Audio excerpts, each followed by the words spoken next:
Sasa Jumamosi ilipofika, Bwana Juma akaita mkutano na bibi wake wawili wakakuja.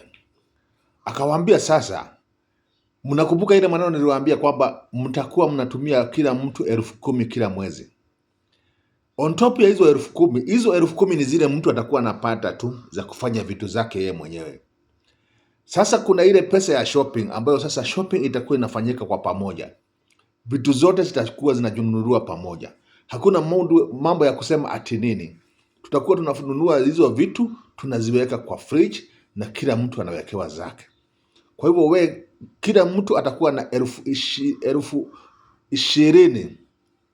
20,000 ndizo utanunua kama unataka unga, kama unataka mchere, kama unataka nini, kila mtu nyinyi nyote 20,000. Kwa hivyo wewe utapata 10,000 na huyu mwingine 10,000. Wewe uende ununue vitu zako na huyu mwingine anunue vitu zake. Hakuna gharama zingine. So wewe ukiwa na unanunua vitu za nyumba za 10,000 na hizo lazima zinunue vitu, alafu upatiwe 10,000 cash. Na hizo 10,000 cash ndizo unatumia mpaka kama unataka kutengeneza nywele zako. Yule anataka kukata nywele yake akate, maanake uchumi haukubalishi ati kila wiki unasema naenda retouch, naenda hapana, haiwezekani. Lazima ujue utakaa vipi. Sasa Gashungu akapiga kelele akauliza Bwana Juma, sasa na vile huwa unadai mimi ni mrembo na unatakanga nikuwe mrembo juu mimi ni wako, hapo ni aje? Bwana Juma akamwambia Gashungu, unajua kuna kitu lazima uelewe ya kwamba sasa una miaka 3 tangu ukuja huko. Na wanasemanga mgeni siku ya kwanza, mgeni siku ya pili, mgeni siku ya 3, hivyo hivyo. Sasa imefika siku ile unapewa jembe uende ukarime.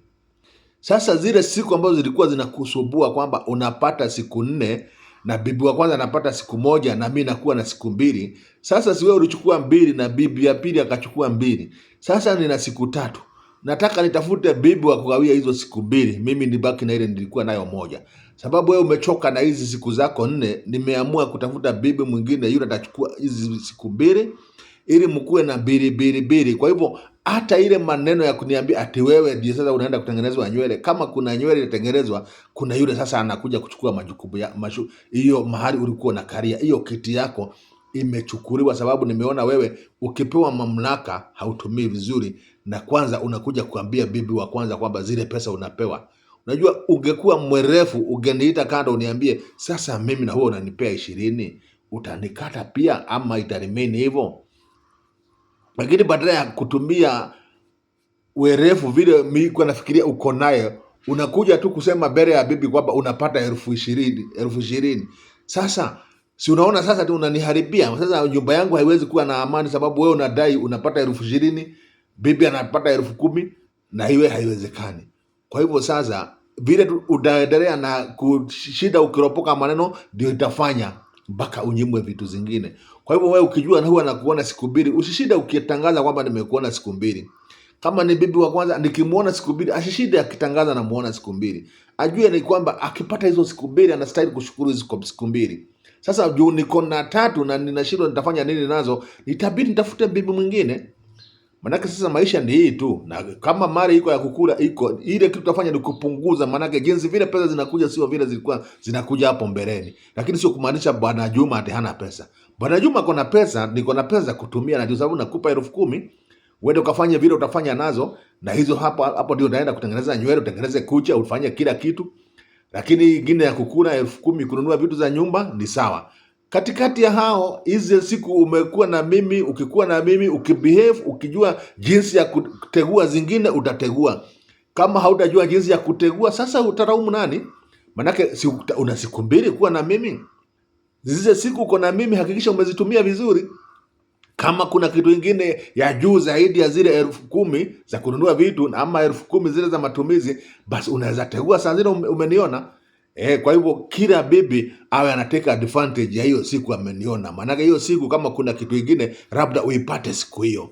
Na yule hatapata siku hiyo ajue tu ni kila mwezi 10,000 na 10,000 ya kununua vitu za nyumba. So Bwana nyumba akauliza kuna mtu ana swali? Wakaangaliana. Bibi wa kwanza akauliza Bwana Juma, na sasa Bwana Juma mimi nakuuliza, Hii mabibi utafika wapi, ufike wapi useme kwamba umefikisha kikomo ya kuongeza ingine? Bwana Juma kabla hajajibu Kashungu akauliza, sasa kwa nini lazima uongeze mwingine? Si uniambie nibadilike na niwe na kuhudumia vile unataka kuhudumiwa? Bwana Juma akawajibu ya kwamba sasa mahali imefika, yeye anasikia anadai watatu na hawatambadilisha kudai watatu, lakini wakiwa werefu wanaweza gawana na wamtumie vizuri kiasi ya kwamba hatahitaji wanne.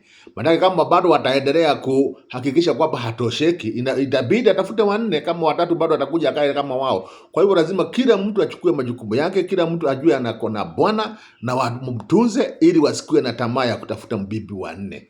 Otherwise watatu huyo wasijaribu, manake huyo lazima aingie na atakuja wiki ambayo inakuja. Sasa mabibi wakakuwa tayari, wakamwambia ni sawa, tumekubali, akikuja tutamkaribisha, lakini pia na wewe usijaribu ati kumfanya favors kuliko sisi, manake kama unataka kukaa na amani pia lazima ukumbuke kwamba sasa uko na bibi watatu na wote lazima uwahudumie. Na yeye Juma akawaambia, unajua bwana ni kuhudumiwa.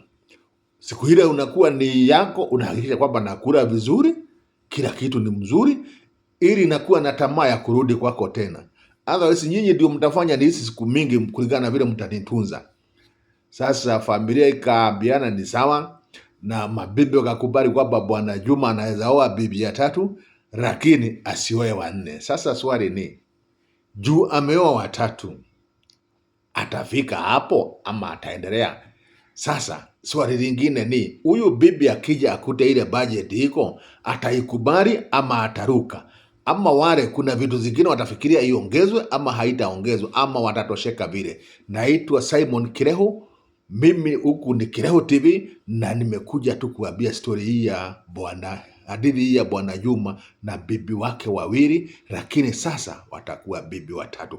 Kwa hivyo bibi huyu watatu akiingia tu, nitakuja na nikwambia anaitwaje na amechukua hii maneno aje, baada ya kukuta kwamba Bwana Juma ana wake wengine wawili.